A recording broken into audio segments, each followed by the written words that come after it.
Hello दोस्तों, तो क्या हाल है आपके। आज इस वीडियो में हम जानेंगे मलाई यानी के मलेशिया और इंडोनेशिया की 5 डरावनी अर्बन लीजेंड्स के बारे में। तो बिना देरी किए शुरू करते हैं। कुल्टीना नाक, जिसे कुछ जगह पर पोंटिया नाक से भी जाना जाता है, इंडोनेशियन लोक कथाओं की एक जानी मानी फीमेल गोस्ट है, जिसे आमतौर पर लंबे काले बालों और सफेद कपड़ों में पहचाना जाता है। लोगों का मानना है कि कुल्टीना नाक की आंखों की जगह पर केवल खाली गड्ढे हैं और उसकी गर्दन के पीछे एक बड़ा सा छेद होता है। कुल्टीना नाक खास तौर पर प्रेग्नेंट औरतों का पीछा कर बच्चों को चुराने की कोशिश करती है, क्योंकि उसके बच्चे की भी मौत जन्म से पहले हो गई थी। यही वजह है कि बाकियों को भी यही दर्द देना चाहती है। कुल्टीना नाक अपने शिकार को आकर्षित करने के लिए बच्चों के रोने की आवाज निकालती है। अगर रोने की आवाज पास में सुनाई दे तो इसका मतलब कि वह दूर है। अगर इसके उल्ट अगर आवाज दूर सुनाई दे तो समझ लें कि भयानक आत्मा कहीं आसपास ही मौजूद है। इंडोनेशियन लोगों का मानना है कि कुल्टीना नाक घने पेड़ों, पुरानी इमारतों या नदी झीलों के किनारे भटकती है और इसे देखने मात्र से ही लोग पागल हो सकते हैं। एक कहानी के अनुसार एक लड़की देर रात अपने कॉलेज कैंपस में लौट रही थी। काफी अंधेरा होने की वजह से सड़क पर गाड़ियों की आवाजाही भी बेहद कम थी, जिसकी वजह से एज पर सेफ्टी उसने मिनी बस में जाने का फैसला किया। मिनी बस को अंधेरी भरी सड़क पर चलते अभी कुछ ही समय हुआ था कि अचानक में वो रुक जाती है। लड़की को लगा कि शायद किसी पैसेंजर ने चढ़ना होगा, मगर जब उसने ड्राइवर सीट की तरफ नजर दौड़ाई तो वह खाली थी। ड्राइवर वहां से भाग चुका था, क्योंकि बस के बाहर खड़ी थी सफेद कपड़े पहने एक लंबे बालों वाली औरत, जो लगातार उस लड़की की तरफ देख रही थी। अब लड़की बस में फंस चुकी थी। उसके बाहर निकलने के सारे रास्ते बंद हो चुके थे। फिर अगली सुबह लोगों ने पाया कि वो लड़की अभी बस की सीट के नीचे सहमी हुई बैठी है और अजीब तरीके से इधर उधर देख रही है। जिसके बाद उसे एक मनोचिकित्सक डॉक्टर के पास भेजा गया, मगर अपने साथ हुए इंसिडेंट को बताने के लिए वह कभी ठीक नहीं हो पाई। लोग बताते हैं कि कुल्टीना नाक शार्प ऑब्जेक्ट्स जैसे नाखून, चाकू या कैंची से डरती है।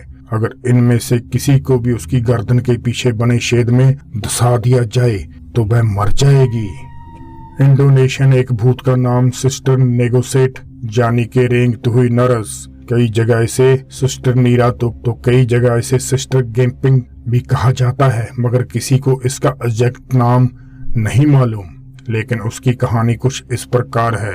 एक बार की बात है, कोई सुंदर नर्स पुराने अस्पताल में अपनी नाइट शिफ्ट पर थी और जब वह सुनसान रात में लेबोरेटरी की तरफ बढ़ रही थी तो ड्यूटी पर मौजूद डॉक्टर ने उस पर हमला कर दिया और उसके साथ अपने गलत इरादों को अंजाम दिया। और उसके बाद उसने बुरी तरह उसकी टांगों को काट डाला ताकि वह चल ना पाए। लड़की ने किसी तरह रेंग रेंग कर अस्पताल से बाहर आने की कोशिश की, लेकिन तब तक बहुत सारा खून बह जाने से उसकी मौत हो चुकी थी और तभी से उसकी आत्मा उस हॉस्पिटल में भटक रही है। बहुत से लोग मानते हैं कि वो अस्पताल जकार्ता का पब्लिक हॉस्पिटल था, क्योंकि कथित तौर पर सिस्टर आखिर बार वहीं दिखाई दी थी। कुछ का मानना है कि वह डच लड़की थी जिसे 1929 में जिसे हॉस्पिटल में तड़फा कर मौत के घाट उतार दिया था। लेकिन एग्जैक्ट रीजन और क्लियरिटी ना होने के बावजूद भी ये urban legends urban north Indonesia में काफी मशहूर है और इस पर फिल्म भी बन चुकी है। मलेशिया और इंडोनेशिया में पेना नेगल और थाईलैंड में काराउस नाम से बदनाम ये भूत किसी को अपना शिकार बना सकती है, लेकिन ज्यादातर ये हमले नवजात बच्चों और प्रेग्नेंट औरतों पर ही करती है।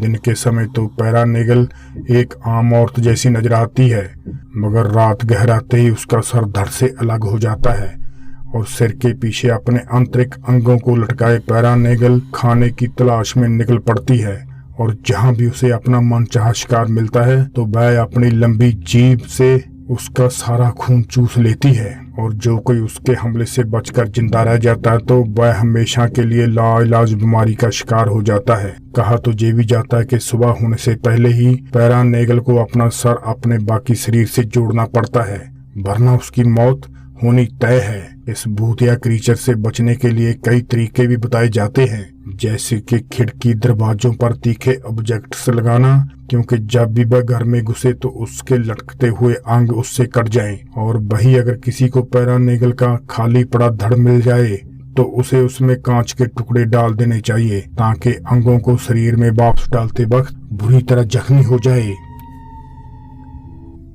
अगली कहानी के बहुत डिफरेंट वर्जन है। जो इसमें कॉमन बात है, एक जेंट नाम की जमाल लड़की का भूत जो मलेशिया के कोचिंग नाम के शहर के हॉस्पिटल में हॉन्ट करती है। इन्हीं वर्जन में से एक मुताबिक जेनेट एक पब्लिक हॉस्पिटल में काम करने वाली जवान चाइनीज नर्स थी, जो एक दिन अचानक से गायब हो गई। उस समय कोचिंग में किडनैप की वारदातें चरम पर थी, जिसका ताल्लुक शहर में बन रहे स्टॉक ब्रिज से जुड़ा हुआ था। लोगों का मानना था कि अगर किसी वजह से कंस्ट्रक्शन में कोई बाधा आ जाए तो इसका मतलब है स्थानीय प्रेत आत्मा किसी कारण से नाराज हैं और उन्हें खुश करने के लिए इंसानों की बलि देना आवश्यक है। और यही धारणा को जेनेट के लापता होने से जोड़ा गया, जो अंत में सच भी साबित हुई। जेनेट का बिना सिर का शरीर कुछ दिन बाद पुलिस को प्राप्त हुआ, जिसके बाद उसे दुखी माता पिता ने उसे लाल कपड़े में दफनाकर आखिरी विदाई दी। चाइनीज लोगों का मानना है कि अगर औरत की मौत लाल कपड़ों में हो जाए तो उसकी आत्मा बदला लेने के लिए वापस लौट आती है, और शायद जेनेट के माता पिता भी यही चाहते थे।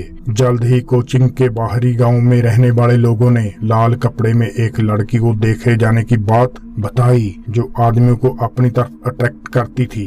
वहीं बाइक सवारों ने बताया कि एक लड़की उनसे लिफ्ट मांगती है और जब भी वह उसे मंजिल पर छोड़ते हैं तो वो गायब हो जाती है। कहानियों में तो ये भी है कि जेनेट कभी कभार फेरी राइड जाने के नौका सवारी करती है और पैसे देने के बाद वह वहां से गायब हो जाती है, और उसके बाद दिए हुए पैसे भी पत्तों में बदल जाते हैं। और आज भी फेरी राइड रात 10 बजे के बाद ऑपरेट नहीं करती। मलयाई दंत कथाओं में एक ऐसे जीव का जिक्र है जिसे इंडोनेशिया में पुकाओक और मलेशिया में हंटू बंकू नाम से जाना जाता है। पुकाओक एक मरे हुए आदमी की आत्मा है जो कफन में लिपटी रहती है। उसका सड़ता हुआ चेहरा हरे रंग का दिखाई देता है और आंखों की जगह पर काले गहरे गड्ढे होते हैं। कहा तो जाता है कि ये भूतिया क्रीचर आमतौर पर ग्रामीण इलाकों में ही देर रात को दिखाई देता है और पैर बंधे होने के कारण ये उछल कर चलता है। मलयाई मुस्लिम कम्युनिटी का मानना है कि एक आदमी की आत्मा आदमी के मरने के बाद 40 दिन तक धरती पर रहती है, और अगर 40 दिन बाद लाश से कफन हटाना जरूरी है ताकि आत्मा शरीर से बाहर निकल पाए। अगर ऐसा नहीं किया जाए तो डेड बॉडी ही कब्र में निकलकर पुकाओक बन जाती है। अगर आपका सामना अगर पुकाओक से होता है तो वह आपको नुकसान नहीं पहुंचाएगा, लेकिन आपका पीछा जरूर करेगा। अगर आपने गलती से भी उसका रास्ता रोका तो आपको इसका खामियाजा भुगतना पड़ सकता है। वहीं अगर आप उसे गले लगाते हैं और उसके सिर का कपड़ा खोल देते हैं तो आप बेहद अमीर हो जाएंगे और पुकाओं की आत्मा को मुक्ति मिल जाएगी। ऑनलाइन ऐसी बहुत सी वीडियो मौजूद हैं जिसमें पुकाओं को देखे जाने के दावे किए गए हैं, और इन्हीं में से एक टिकटॉक पर अपलोड वीडियो ये है। Ada pocong. Pocong itu belakangmu. Belakangmu. Hi lo. Hi. Pocong. Nih, ada tuyul. Hai tuyul. दोस्तों, आज की हॉरर जर्नी को हम यहीं रोकते हैं। अगर वीडियो अच्छी लगी हो तो लाइक और शेयर कर दें, और अपने चैनल स्कैरी सीरीज को सब्सक्राइब और बेल आइकन को प्रेस कर दें। तो मिलते हैं जल्दी ही नई वीडियो के साथ। तब तक के लिए अपना ख्याल रखें। गुड बाय, नमस्ते, सलाम, सत श्री अकाल।